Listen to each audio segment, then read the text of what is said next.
Вы смотрите «Актуальное интервью», в студии Петр Васильев. Здравствуйте. В конце июня Чернышевским рыбоводным заводом в водные объекты Якутии было выпущено личинок водных биоресурсов в количестве 32 миллионов штук. Можно ли уже сегодня подвести какие-то итоги по зарыблению водоемов? Об этом расскажет гость студии Прокопий Кириллин, руководитель отдела организации регулирования рыболовства Министерства экологии, природопользования и лесного хозяйства Республики Саха-Якутия. Прокопий Афанасьевич, здравствуйте.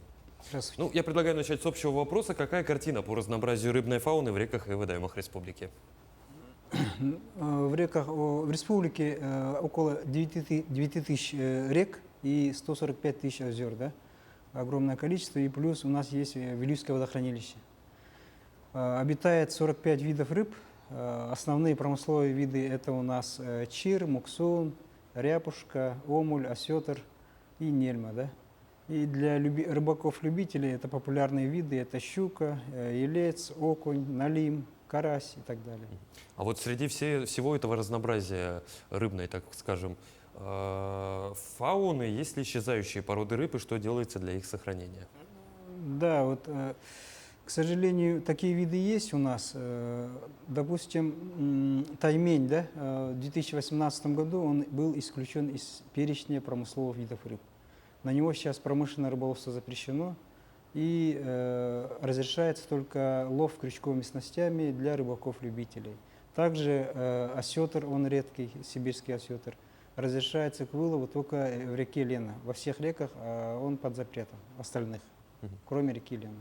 Ну, насколько я понимаю, ситуация с осетром же у нас общая на всю страну, не только же у нас в республике это редкая рыба. Да, осетр, кроме бассейна реки Лена, по всей России находится в Красной книге Российской Федерации. А вот если мы сегодня говорим о зарыблении, какие цели у зарыбления водоемов Якутии и как давно это начали делать? В 1971 году у нас считается началом развития искусственного воспроизводства республики.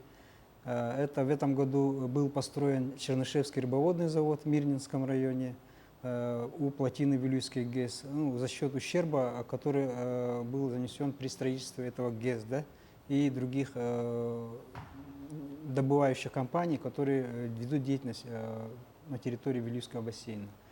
Вот, с тех пор у нас накопился большой достаточный опыт у рыбоводов Чернышевского завода.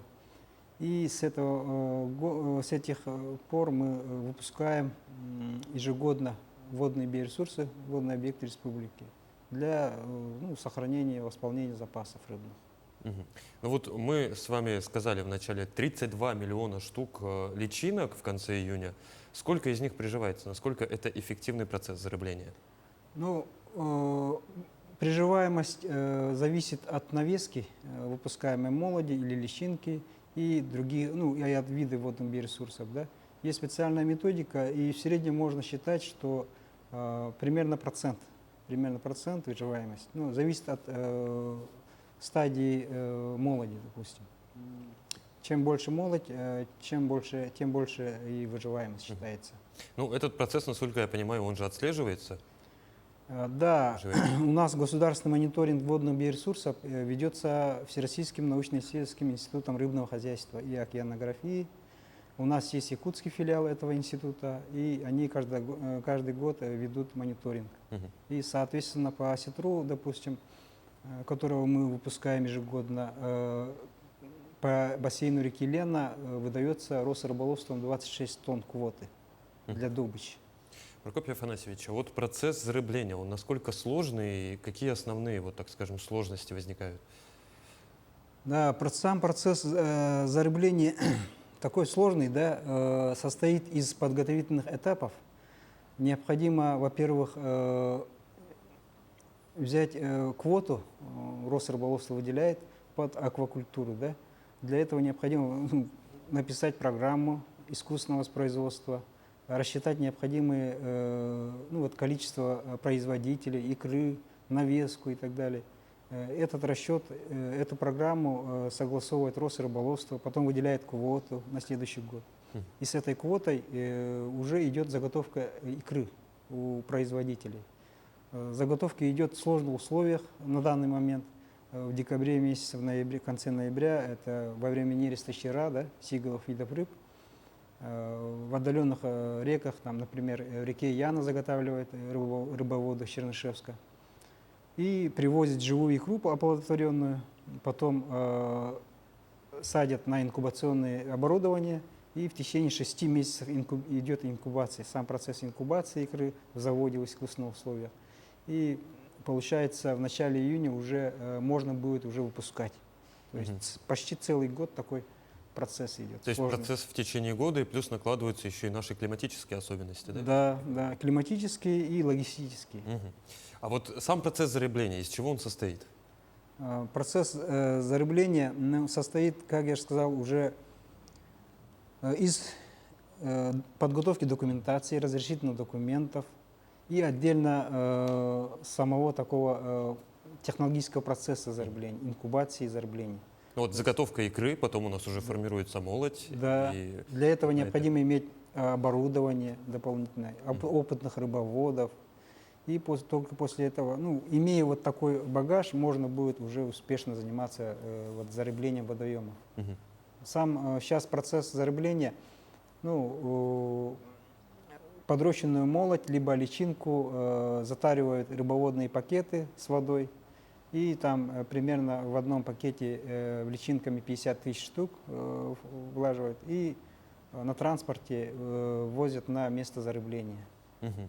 А вот если, допустим, ориентироваться на опыт республики, может ли республика поделиться с другими регионами или, наоборот, мы используем практики наших соседей? Да, у нас в развитии искусственного воспроизводства помогли, вот непосредственно по осетроводству помогли опытные рыбоводы с Санкт-Петербурга, с Москвы. Плюс к этому наши специалисты каждый год ездили в ведущие рыбоводные заводы в России, менялись опытом.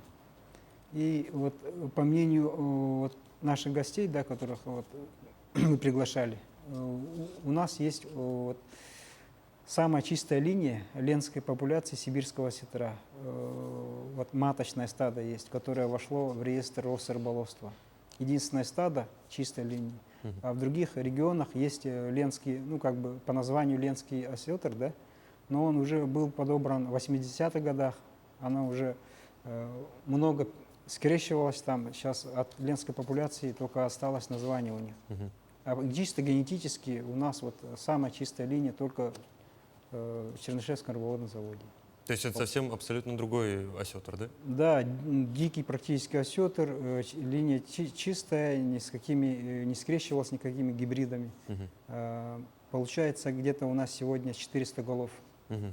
То есть первая и главная цель воспроизводства рыбы – это воспроизводство промысловых видов, да? Да, вот Никаких эндемиков. промысловых видов и в том числе исчезающих видов, Мгм. которые вот, находятся в угнетенном состоянии, популяции, которые находятся. И вот, в планах еще есть работать по нельме, который у нас редкий, да, по чиру, по сигу. Ну, вот, наклон идет на более промысловые виды рыб. Мгм. А, Прокофьев Афанасьевич, какие водоемы республики, вот помимо реки Лены, больше всего нуждаются сегодня в зарыблении? Ну, в зарыблении нуждаются все реки. Все реки, в которых идет промысел и в которых идет добыча полезных ископаемых. Вы знаете, у нас очень развитый промышленный регион, да? Не секрет, что там наносится такое негативное воздействие определенное, и необходимо надо вот там на местах уже зарыблять. А для этого необходимо у нас рыбоводные мощности развивать, да, строить, и географию разрыбления вот, расширять. Мгм. Ну, то есть это и крупные реки, и малые реки республики. А Все. вот как, да, Все ситуация нуждаются в зарыблении. с рекой Вилюй? В реке Вилюй зарыбление более-менее нормально, потому что логистически Чернышевск, Мирнинский район, он находится в бассейне реки Вилюй, и ежегодно мы обхватываем реку Вилюй зарыблением Мгм. любыми видами, ну вот те, которые перечислял. А как сказывается экология? Экологическая ситуация на реках республики на процесс зарыбления? Ну, это мы выпускаем водные биоресурсы, вот личинки, не просто так, в любой водоем. Там наука работает, обосновывает и каждый год выводит цифры. Мгм. В эту реку можно выпускать предельное количество, вот такое количество личинок или молоди. И вот только тогда мы начинаем уже работать. Мгм. А в тех водных объектах, которые в рекомендации науки не вошли, мы не вправе выпускать водные биоресурсы. То есть это абсолютно не Это- стихийное, да? Да, это все реки, все водные объекты, которые выпускаем, они научно обоснованные. Мгм. То есть наука разрешила, чтобы мы выпускали там рыбу. А озера тоже зарабляете? Озера тоже. А в чем разница вот в процессе зарабления между озерами и реками? Ну, разница есть, но смотрите, вот в основном озера у нас находятся в труднодоступных местах. Там техника не доезжает, допустим, до некоторых озер. Мгм. Вот трудности в этом, а в реку более-менее инфраструктура развитая, там дороги есть и так далее. Там более легче выпускать в реках. Мгм. А по выживаемости практически одинаково. Мгм.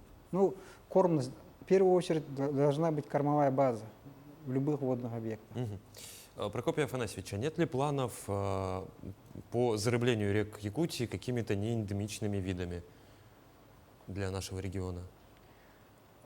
Ну, таких, Или это опасно? вот я же упомянул науку, да, не зря, они дают разрешение. Разрешает только определенный вид рыбы, который у нас обитает. С других регионов мы не вправе возить и выпускать в наши водоемы. Это будет экологическое загрязнение, как бы. Наш генетический фонд рыбы мы загрязняем генами других Мгм. рыбохозяйственных бассейнов. Мгм. Это тоже запрещается. Мгм. Ну, тогда в заключение, какие планы у Министерства экологии по зарыблению на ближайшие несколько лет?